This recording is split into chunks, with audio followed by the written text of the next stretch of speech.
Telugu Desam party కుయుక్తులతో కుట్రలతో ప్రజాస్వామ్యాన్ని కూని చేసి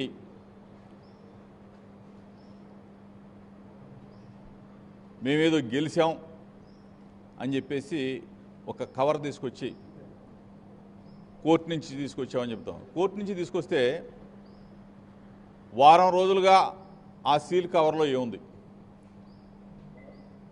మీటింగ్ పెట్టాం, మీటింగ్ మళ్ళీ క్యాన్సిల్ చేసాం, మరలా ఈరోజు కౌన్సిల్ మీటింగ్ అని చెప్పేసి అది తీసుకొచ్చి ఓపెన్ చేయం.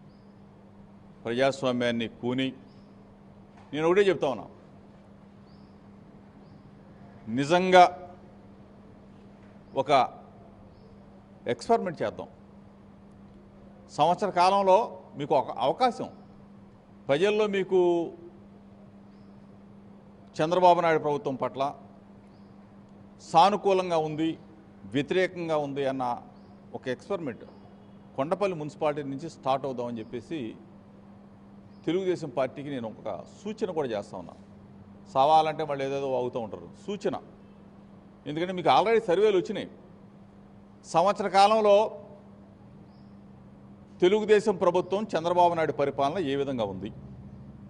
నేను కుప్పంలో చంద్రబాబు నాయుడిని రాజీనామా చేయమంటలా, లేకపోతే మంగళగిరిలో లోకేష్ని రాజీనామా చేయమంటలా, లేకపోతే పులివెందుల్లో మేము ఏం అవసరంలా.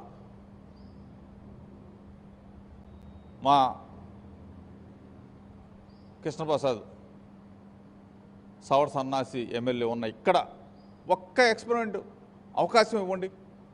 ప్రజల ద్వారా 60,000 ఓట్లు ఉన్న కొండపల్లి మున్సిపాలిటీ మీద ఒక్క ఎన్నిక జరపండి.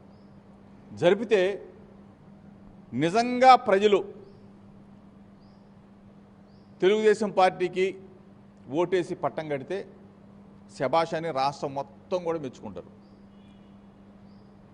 లేదు, ప్రజల ఒపీనియన్ ఏ విధంగా ఉందనేది ఇక్కడి నుంచి స్టార్ట్ అవుతుంది. అది చేయమని చెప్పి ఒక అడిగితే ఒక సీల్డ్ కవర్ తెచ్చాం, సీల్డ్ కవర్ అక్కడ పెట్టాం, సీల్డ్ కవర్ ఎక్కడ పెట్టాం.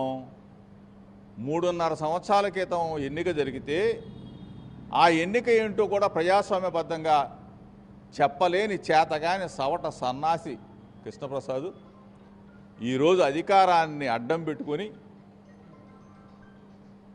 అధికారం ఉంది కదా అని చెప్పేసి ఎవరినో ఆ సీల్డ్ కవర్ తీసుకొచ్చి తెలుగుదేశం పార్టీకి అనౌన్స్ చేశారు. ఓకే, కాదని అంటలా. మేము మా కౌన్సిలర్ అందరం కూడా ఒక మాట చెప్తాను, కోర్టు తీర్పు ఏ విధంగా ఉంది, ఆ కోర్టులో ఆ సీల్డ్ కవర్లో తీర్పు ఏం చెప్పింది, అది చేయవా అంటే నేను వెళ్ళిపోవాలా, నేను ఎక్కడికో వెళ్ళిపోవాలా, చైర్మన్ అధికారం ఉంది కదా అని చెప్పేసి నువ్వు ఈరోజు నీ ఆటలు సాగుతూ ఉన్నాయి. రేపు ప్రజలు ఉన్నారు, ఎన్నికలు జరుగుతూ ఉంటాయి, భూమి గుండ్రంగానే ఉంటుంది, ప్రభుత్వాలు ఎప్పుడు ఒకేలాగా ఉండవు. చంద్రబాబు నాయుడు ఎప్పుడు ఆ సీట్లో టెస్ట్ చేసుకొని కూర్చోడు, ప్రజలు తీర్పు చెప్తారు, దానికి తొందరలోనే అది నెరవేరిద్దని కూడా చెప్తాం. సార్, ఇటీవల మీరు రాజీనామా చేయాలి, అసలు ఎందుకు రాజీనామా చేయాలి? కృష్ణా అంటే ఉమ్మడి కృష్ణా అత్యధిక సార్లు ఓడిపోయిన జోగి రమేష్, మైలవరం నియోజకవర్గ చరిత్రలో అత్యధిక మెజార్టీతో నేను గెలిచాను, అసలు రాజీనామా ఎందుకు చేయాలి, ఎందుకు ఎన్నికలు నిర్వహించాలంటున్నారు కదా? 164 సీట్లలో వీడో కృష్ణప్రసాద్ ఒక బుడంకాయ, అర్థమైందా? 175 సీట్లలో 164 కూటమి ప్రభుత్వం గెలిచి దాంట్లో ఒకడు, దాంట్లో చాలామందికి లక్షల మెజార్టీ వచ్చింది. నిన్ను చూసి ఓటేశారా? నేనేం చెప్పాను? మరి బుర్ర తక్కువ ఎదవా వినమని చెప్పా. నీకు పార్టీ వద్దురా బాబు, నాకు పార్టీ వద్దురా, నువ్వు చంద్రబాబు నాయుడు ఒప్పించు, నేను జగన్ గారిని ఒప్పిస్తాను రా బాబు, మన ఇద్దరం ఇండిపెండెంట్గా పోటీ చేద్దాం రా బాబు అని చెప్పి నేను చెప్తే నేను అక్కడికి వెళ్ళి పోటీ చేస్తా. నీకు అంత పుడింగాడివైతే నువ్వు నందిగాంలో ఎందుకు ఓడిపోయావు? నందిగాంలో నీకు ఎందుకు ఓడిపోయావు? మేము మా జగన్ అన్న నీకు భిక్ష పెట్టాడు. రాజకీయ భిక్ష పెట్టింది ఎవరంటే నువ్వు దండం పెట్టుకోవాల్సిన మొట్టమొదటి వ్యక్తి జగన్మోహన్ రెడ్డి గారికి నమస్కారం చేసి ఆయన కాళ్ళు గడిగి నెత్తింది. నీకు ఎమ్మెల్యే భిక్ష పెట్టింది వైఎస్ఆర్ కాంగ్రెస్ పార్టీ రా బాబు, ఫ్యాన్ గుర్తురా బాబు. అది కూడా తెలుసుకోలేకుండా నువ్వు ఇష్టం వచ్చినట్టు నోరు బారేసుకుంటే ఎట్లా? నువ్వు నందిగామలో నీకు సీట్ ఇస్తే నువ్వు గెలిచావా? నందిగామలో నిన్ను ప్రజలు అక్కడ గెలిపించారా? ఇక్కడ మా జగనన్న నిన్ను సీట్ ఇచ్చాడు, బీఫామ్ ఇచ్చాం, ఫ్యాన్ గుర్తు ఇచ్చాం, మైలవరం ప్రజలు ఓటేసి వైఎస్ఆర్ కాంగ్రెస్ పార్టీ తరఫున నీకు రాజకీయ భిక్ష పెట్టింది, ఎమ్మెల్యే అని పదవి ఇచ్చింది వైఎస్ఆర్ కాంగ్రెస్ పార్టీ. దాన్ని గుర్తుపెట్టుకోకుండా ఇష్టం వచ్చినట్టు వాగుతూ ఉన్నావు. ప్రజలు నిన్ను చూసోడేలా ఇక్కడ 164 మంది గెలిచినవాడు నువ్వు అక్కడవే. 164 మంది గెలిస్తే అందులో చాలామంది గెలిచారు, పార్టీలు మారిన వాళ్ళు గెలిచారు, ముక్కు మొహం లేని వాళ్ళు గెలిచారు. ఎట గెలిచారో వాళ్ళకే తెలియాల. అంతేగాని నువ్వేమే కొత్తగా లేకపోతే అందరూ ఓడిపోతే నువ్వు ఒక్కడవే గెలవాలా. ఇది గుర్తుపెట్టుకోమని చెప్పేసి కృష్ణప్రసాద్ చెప్తా ఉన్నాను. సార్, వెన్నుపోటు దినం రోజు మీరు హామీలు అమలు చేయబోతే అవసరమైతే చంద్రబాబు ఇంటికి వెళ్తా ఉన్నారు. మరొకసారి చంద్రబాబు ఇంటికి వెళ్తే జోగి రమేష్ ఈపు పగలగొట్టి ఇల్లు నేలమట్టం చేస్తామంటున్నారు. ఇంకోటి కూడా అన్నట్టున్నాడు, ఏదో చంద్రబాబు నాయుడు గారు ఆదేశిస్తే ఇల్లు. చంద్రబాబు నాయుడు ఆదేశించడం ఏంటారు? తిక్కలేదవా. నా కడుపు కాలితే, ప్రజల కడుపులు కాలితే, ప్రజలకు ఇచ్చిన హామీలు నెరవేరకపోతే ప్రజల్లో నుంచి వ్యతిరేకత వ్యక్తమవుతుంది. నీ సూపర్ సిక్స్లు ఏమని చెప్పేసి మేమందరం అడుగుతూ ఉంటే ఆ సూపర్ సిక్స్ హామీలు అమలు చేయకపోతే చంద్రబాబు నాయుడు గారి ఇల్లు ముట్ట తినేస్తాం, అసెంబ్లీ ముట్ట. ప్రతిపక్షం మేము ప్రజల పక్షాన పోరాడాల్సిందే కదా. నువ్వు హామీ ఇచ్చావు, నువ్వు మేనిఫెస్టోలో పెట్టావు. నీ సూపర్ సిక్స్ గురించి మేము అడుగుతాం. సంవత్సరం అయిపోయింది, నువ్వు సంబరాలు చేసుకుంటున్నావు. సంబరాలు చేసుకుంటున్నప్పుడు మా సూపర్ సిక్స్ ఏమైందని ప్రజలు అడుగుతూ ఉన్నారు. ప్రజలు అడిగిన దానికి ప్రతిపక్షంగా మేము వాళ్ళ పక్షాన మేము పోరాడాలా? ఇది మా బాధ్యత. చంద్రబాబు నాయుడు గారి ఇల్లు ముట్టడిస్తాం, లేదంటే అసెంబ్లీ ముట్టడిస్తాం. ఇది మా బాధ్యత, ప్రతిపక్షంగా మా బాధ్యత. ప్రజలకు నువ్వు ఇచ్చింది హామీ నెరవేర్చకపోతే ప్రజల పక్షాన మేము పోరాటం చేస్తాం. దానికి చంద్రబాబు నాయుడు ఇల్లా లేకపోతే ఇంకోటిలా మేము చూడం కదా.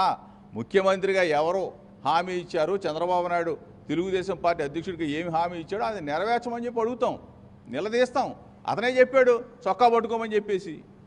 ఆడ కూటమి లీడర్లు చెప్పారు మా చొక్కా పట్టుకొని అడగమని చెప్పేసి. ఏమైపోయినాయి హామీలు? సూపర్ సిక్స్ అమలు చేయమని చెప్పి అడుగుతా ఉన్నాం. దానికి చంద్రబాబు నాయుడు గారు నీకు చెప్పడం ఎందుకు? చంద్రబాబు నాయుడు నీకు దమ్ము ఉంటే నువ్వు రా, నీకు దమ్ము ఉంటే, నీకు ధైర్యం ఉంటే నన్ను నిలదీవయా. అంతేగాని సన్నాసి వాగుడు, సవట సన్నాసిలకు వాగొద్దని చెప్పేసి కృష్ణప్రసాద్ చెప్తాం. ఫైనల్గా ఏ సార్ ఇటీవల డిప్యూటీ సీఎం పవన్ కళ్యాణ్ కొంత ఇన్యాక్టివ్గా ఉన్నట్టు అనిపిస్తుంది, నిజమేనా సార్? పవన్ కళ్యాణ్ గారు చాలా బిజీ. ఆయన ఈ మధ్య పేపర్లో కూడా చూశారు. అంటే ఆయనకున్న అంటే ఆయనకు ఒక ఇది కూడా ఉంది కాబట్టి సినిమాలు ఇవన్నీ ఉంటాయి కదా కామన్గా. ఇన్యాక్టివ్గా ఉన్నాడా, ఇన్యాక్టివ్ చేశాడా అనేది కూటమి ప్రభుత్వంలో జనం ఏమనుకుంటున్నారంటే పవన్ కళ్యాణ్ గారి గొంతు నొక్కేశారు, చంద్రబాబు నొక్కేశాడు, మాట్లాడినట్లేదు ప్రజలు అనుకుంటా ఉన్నారు. మేము కోరుకునేది ఏంటి, మాతో పాటు పవన్ కళ్యాణ్ కూడా ప్రశ్నిస్తానన్నాడు కదా, ప్రశ్నించట్లేదు ఏంటని చెప్పేసి ప్రజలు అనుకుంటా ఉన్నారు. ప్రధాన ప్రతిపక్షంగా మేము కూడా అనుకుంటా ఉన్నాం. ప్రశ్నించాలి కదా. సూపర్ సిక్స్ ఇస్తా అన్నాడు, భాగస్వామి ఆయన, ఎందుకు ఇవ్వలేదు చంద్రబాబు నాయుడు అని చెప్పేసి ముఖ్యమంత్రి పీఠంలో ఉన్న చంద్రబాబు నాయుడు నిలదీయాలి కదా. ఆ పక్కన కూర్చున్న పవన్ కళ్యాణ్ గారు 18 సంవత్సరాలు దాటిన ప్రతి ఒక్కళ్ళకి 1500 ఇస్తానని చెప్పేసి గంటాపదంగా చెప్పారు. ఏమైపోయినాయి? 5 లక్షల ఉద్యోగాలు ఇస్తానన్నారు, నిరుద్యోగ భృతి ఇస్తానన్నారు, డ్వాక్రా అక్క చెల్లెమ్మలకు లోన్లు విపరీతంగా ఇస్తానని చెప్పారు. కాపు అక్క చెల్లెమ్మలకి కాపు నేస్తం మేము 15,000 ఇస్తే వాళ్ళు 30,000 ఇస్తా అన్నారు. చేనేత అన్నలకి 24,000 ఇస్తే వాళ్ళు 48,000 ఇస్తా అన్నారు. ఏమైపోయినాయి అన్నీ? ఇవన్నీ కూడా అందులో భాగస్వామి కాబట్టి, పక్కనే ఉంటాడు కాబట్టి ప్రశ్నించవలసిన పవన్ కళ్యాణ్ ఆయన్ని గొంతు నొక్కేశారా? మీరు అడిగినట్టు మేము కూడా ఎట్లా అడగాలి కదా. ఆయన శక్తివంతుడు, బలవంతుడు, బ్రహ్మాండంగా ఫైట్లు చేస్తాడని చెప్పేసి అందరూ ఓట్లు వేశారు కదా, అందరు నమ్మారు. మరి ఆయన అడగాలిగా, అడగకపోతే ఎట్లా? మాతో పాటు గొంతు కలపమని చెప్పేసి అడుగు.